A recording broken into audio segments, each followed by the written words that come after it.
This is Democracy Now!, democracynow.org, The War and Peace Report. I'm Anjali Kamath.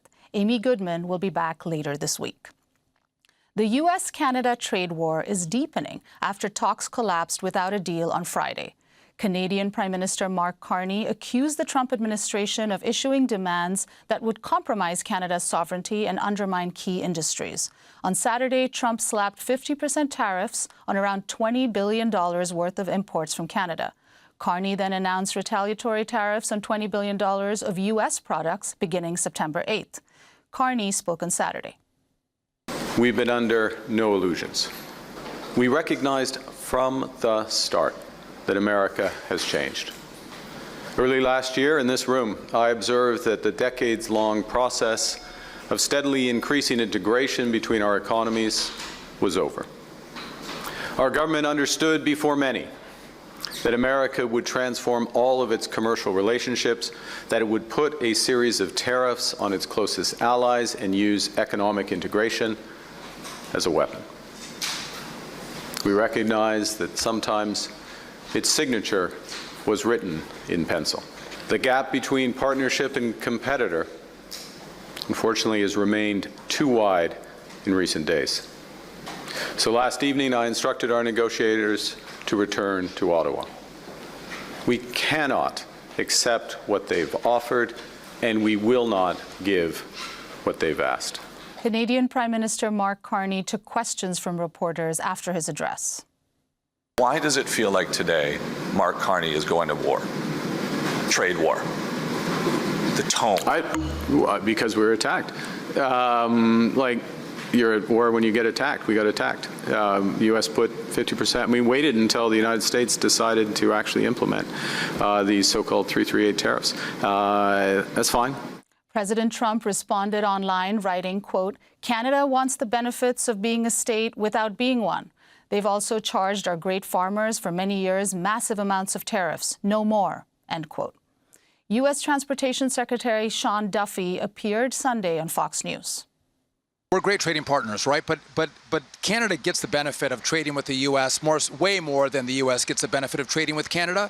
It's a country that doesn't have a military. We want fairness for the American worker. And some of our best friends are the worst offenders that treat us the worst. And the fact that we provide their security for them and they take advantage of us, I think President Trump was the first one to go, you know what, that's not the kind of relationship that friends should have. And so the president's calling them out. I think you're going to see Mark Carney come to the table very, very quickly because it's going to be devastating for his country. On Sunday, the editorial page of the Wall Street Journal ran an editorial headlined, "The Dumbest Trade War Revisited. Trump's decision to escalate a tariff brawl with Canada makes no economic or political sense." The tariffs come just 10 weeks before the midterms. Economists predict battleground states, including Maine, Michigan, Ohio, and Alaska, could face disproportionate economic pain from the tariffs. For more on this, we're joined now by two guests. Lori Wallach is director of the Rethink Trade program at the American Economic Liberties Project and founder and former director of Public Citizens Global Trade Watch. Her recent piece for Foreign Affairs is headlined, "The Right Way to Balance Trade, What Comes After the Neoliberal Order." She's joining us in Wisconsin. And in Toronto is Avi Lewis, the leader of Canada's New Democratic Party, the NDP. He's also a longtime Canadian journalist, documentary filmmaker, and activist. We welcome you both to Democracy Now! Avi Lewis, let's begin with you. Talk about what these talks were supposed to be about and why they broke down. Well, good morning, Anjali. Hello, Lori. It's great to be back on Democracy Now! This has followed a sickeningly familiar pattern with Trump threatening and setting a deadline for devastating. I think the Wall Street Journal, rarely agree with the Wall Street Journal, but this is incredibly dumb. It's also incredibly damaging and dangerous. It's going to hurt Canadian workers. It's going to hurt American workers. It's completely unnecessary. And at the last minute, after negotiations are going on, under the threat of these massive tariffs, suddenly Howard Lutnick arrives with a whole set of new demands at the 11th hour. This is the pattern, and we've seen it over and over again. In this case, Prime Minister Carney read the room correctly. Canadians are sick of this. We're already under punishing tariffs in many of our most important industrial sectors, from automaking to forestry to steel and others. And we simply are not in the mood to grant more concessions. And so the Prime Minister walked away from the table. But the truth is, and the wider context of this is, that unfortunately Canada has already made a whole bunch of unilateral concessions. And so we're in a weakened position just in the context of the short-term trade deal. The Prime Minister gave up the digital services tax without anything to compensate it. That's a modest, for big tech, that's a modest tax of about $7 billion a year. It was the only real solid tax we had on the big tech billionaire, I guess we have to say trillionaire class behind Trump. And that was at the beginning of this process, something like a year ago. We're also, while Canadians are united in this feeling that we've given enough to Trump's demands, and we can't concede further without securing protection for our own industries and economy, we're not all in this together. We have to remember, and Laurie and I have been fighting free trade deals between Canada and the United States since the 1980s because the integration of the corporate classes of our two economies has been achieved at the expense of working class people in both of our countries and to the incredible, staggering enrichment of the wealthiest people and corporations in our economy. We are not all in this together. When the 6 big Canadian banks made $70 billion last year, they are not directly affected by tariffs, and they continue to make higher and higher profits every single year. We are not all in this together when the oil and gas sector in Canada, which is majority owned by U.S. corporations, is on track to make up to $150 billion in wartime profits this year alone because of the immoral, senseless, illegal attack on Iran by the United States and Israel. $150 billion in profits for this industry that is not affected, that has been spared all of the tariffs because, of course, the United States needs a huge amount of Canadian oil each and every day. So we are united as Canadians in rejecting more unilateral concessions. We are not all in this together in terms of who's going to be hurt.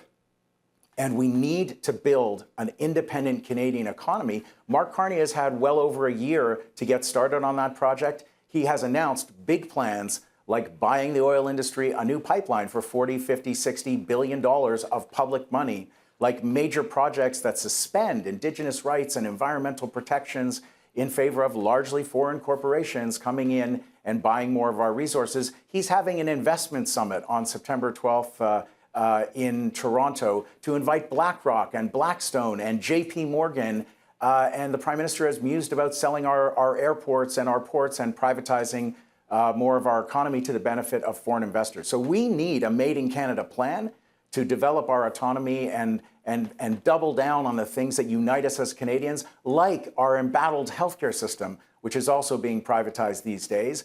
But we're not on track to do that. This is a fork in the road moment for Canada, and we have a completely different progressive vision to offer Canadians that would help Canadian workers, defend Canadian workers in this crisis, and also get back to work building a truly independent Canadian economy that would benefit American workers as well. As we'll see in this next period, everybody is going to be hurt by this. Avi, these new tariffs affect about 5% of the goods, of Canadian goods that are imported by the U.S. They target about $20 billion worth of Canadian goods. Who is actually hurt by these tariffs? Who are the workers? What are the industries in Canada that would be hurt by these tariffs? Yeah, I mean, this is we already have tariffs on the automobile sector of 25%. A major integrated sector between Canada, the U.S., and Mexico. And this deal was only to achieve a lowering of 25% to 15% on auto tariffs. That makes the auto industry in Canada uncompetitive, which is why Lana Payne, the head of Unifor, the largest private sector union in Canada, said months and months ago that no deal is better than a bad deal. But this is an extension beyond steel and forestry and auto to tariff a lot of consumer goods. Everything from furniture makers to apparel to rubber and plastic products. This would bite deeper into the Canadian economy, across the economy. A lot of smaller and medium-sized businesses in every region of the country.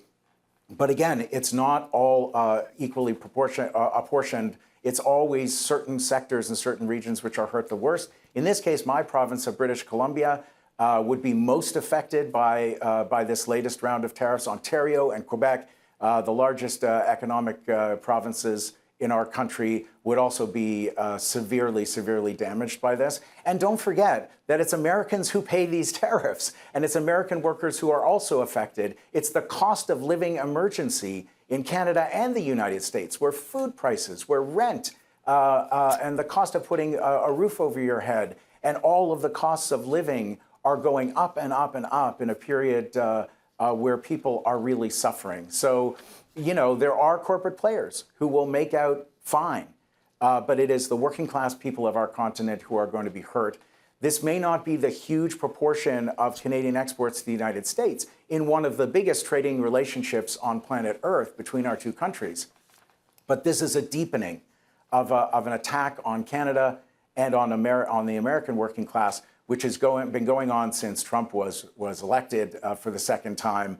And here in Canada, we need to do something big about it. We've got plenty of fantastic proposals about how we could actually protect ourselves.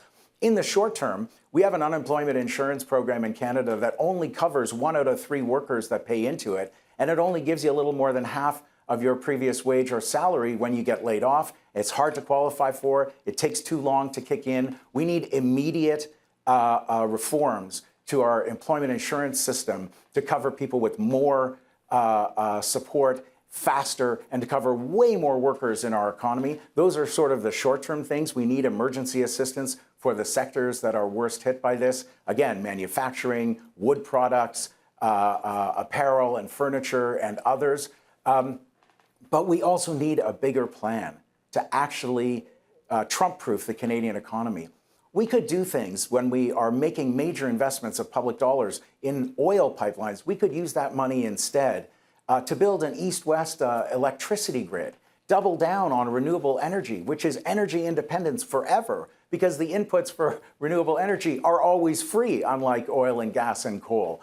We could build an east-west electricity grid to trade renewable energy across our country with battery storage and the cheapest installed energy, solar and wind, on planet Earth today. The world is moving away from fossil fuels in this period, and Canada is being left behind because we continue under the Mark Carney government to tie our fate to massive military expenditures, massive fossil fuel investments, and all in on AI, which, despite the Prime Minister's excellent words about Canadian independence from the United States, mirror the Trump agenda. And unfortunately, under the surface, we're seeing an expansion of decades of integration of the corporate class between Canada and the United States. That is not a plan to make anybody safe. I want to bring Lori Wallach into the conversation, director of the Rethink Trade program at the American Economic Liberties Project and founder and former director of Public Citizens Global Trade Watch. Lori, building off of what Avi was talking about in terms of U.S. consumers who are hurting, I just wanted to read a couple quotes from politicians from border states. Here we've got Minnesota Senator Amy Klobuchar saying on X, Canada is Minnesota's #1 trading partner. Minnesotans are paying for Trump's chaos. Republican Senator of Maine, Susan Collins, said the new tariffs would, quote, increase costs for Maine families as most businesses will have no choice but to pass on the tariffs to their customers through higher prices. Your response to what's happened with the collapse of the trade talks? So it is the case that this situation is again, I don't typically agree with the Wall Street Journal, but perhaps the most stupid trade fight in history. In that, yes, if you are a purchaser in the US of some of these goods, for instance, hockey sticks, but not pucks, I mean, go figure, you will see higher prices. But let's step back at the whole situation. And Avi's exactly right. You have at this moment this fight between two visions, neither of which are good for working people or for the environment. There is a way to do trade that benefits the majority of people, small businesses, farmers. And in Trump, you have an oligarch-first trade policy. He got elected saying he'd help working people. In fact, what he's done is make exceptions in his tariffs. Whatever you think about tariffs, at this point, 55% of imports into the U.S. have been excluded from tariffs because Trump gives free entry for his buddies in big tech, in chemicals, et cetera. So we have a situation where between the disruption of supply chains like the U.S. and Canada, which have been not under the right rules, but united in a way that literally it's disruptive to U.S. manufacturing when there's disruption in Canadian manufacturing. You have a situation where the U.S. now is down 75,000 manufacturing jobs since Trump came back to office. We have 30% decrease right now in factory construction since Trump came back the second time, because this the chaos, the tariff chaos and malpractice is so severe. But the problem is, in Mark Carney, there is sort of the high priest of neoliberalism, a guy who has been going around the world trying to sell the Trans-Pacific Partnership, NAFTA on steroids, extra goodies for big tech and for big pharma, ways to attack Canada's wonderful pharmaceutical pricing system that don't even exist in the old NAFTA as the replacement for the World Trade Organization, as if that's not bad enough. And there is something that is neither Trump's oligarchic trade grift nor the neoliberalism that Carney has in mind that actually could harness the benefits of trade, but neither of these guys is thinking about that. Rather, they're having this kind of personal fight, and it's political. So Trump can't bear the thought someone is standing up to him and not just steamrolling him. Folks in Canada are getting tariffed because they had the temerity to stand up and put tariffs in retaliation to Trump unilaterally tariffing them. That is the basis for these tariffs. And the notion that politically, the U.S., Canada, and Mexico right now have the only duty-free trade at all under Trump too. Canada and Mexico still have majority duty-free access. Underlying all of this is, will we renegotiate in a way that works for people on the planet the NAFTA replacement, the U.S., Mexico, Canada agreement? And there, I think, are people with a good vision, Avi, for instance, in the U.S., many Democrats in Congress, of how you could fix that agreement and have a lift-up agreement. But instead, with this fight, we're just heading in the worst direction possible. And Lori, how have Trump's economic policies vis-a-vis Canada differed from those, say, with China? And this especially at a time where we're coming up on what the Trump administration is calling economic D-Day, threatening to sanction any country trading with Iran? So this is part of the lunacy of the situation. The United States not only has many decades of putting the economies together, as Avi said, not on behalf of working people, but for instance, the aerospace industry, literally, if you hit tariffs on metal products that are part of the aerospace industry, which is happening, you hurt jobs in the U.S. Instead of thinking about how do we make this smoother, and the U.S. and Canada have relatively balanced trade. If you take the crude oil sent to the U.S. to be processed and employ U.S. workers out of the formula, the U.S. and Canada have balanced trade. And then tariffs go to 50% in some products, or higher or lower, but targeting Canada is the big problem when it's not.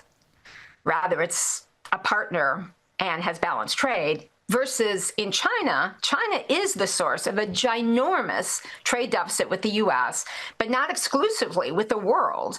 And it's because of particular policies that Canada is not implementing that China uses regularly, often called beggar thy neighbor, where you take policies suppressing wages, no independent unions, or no safety net, social safety net. So you basically suppress consumption. People save a ton because they're responsible for everything on their own. They have no support from the government. Or you subsidize at enormous rates.